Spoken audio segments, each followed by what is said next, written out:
Bismillah, kita lihat apa tawaran mahabbah dari Robi'ah. Sebelum ke sana kita cek sebentar. Dalam dunia tasawuf, mahabbah ini sering dijadikan makom puncak, makom paling tinggi oleh beberapa sufi. Bagi yang mau nengok, ada 2 kitab sufi yang bisa kita akses hari ini yang terkenal. Tulisannya Al-Kalabadi sama Syekh Qushairi. Jadi seorang sufi itu memulai perjalanannya dari taubat dan akhirnya adalah mahabbah.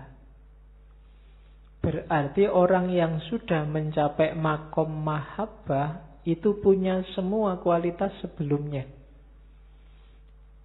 Mereka sudah tobat, setelah tobat terus zuhud, setelah itu sabar, setelah itu fakr. Fakr itu tidak butuh apa-apa selain Allah. Setelah itu tawadhu, merendahkan diri, tidak sombong. Baru khauf, baru takwa, baru terus ikhlas. Setelah ikhlas syukur, setelah syukur tawakal. Di atas tawakal ada ridho, terus yakin, baru unskorp. Unskorp itu dekat sekali sama Allah.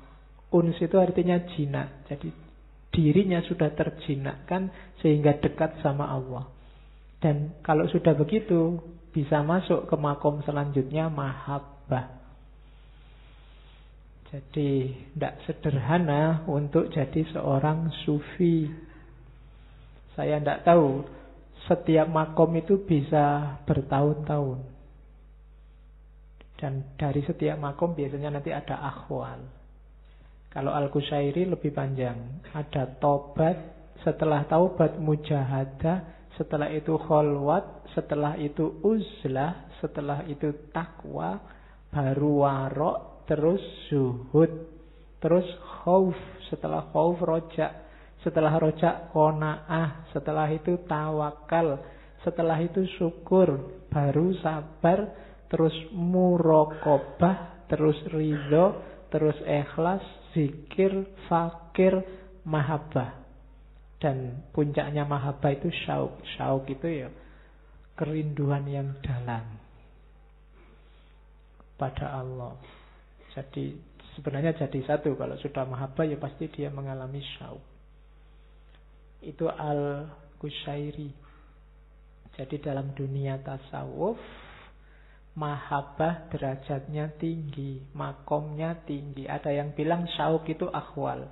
Kalau kita nyampe di makom mahabbah, kita akan dianugerahi oleh Allah syauk, kerinduan yang senantiasa pada Allah. Ini makom.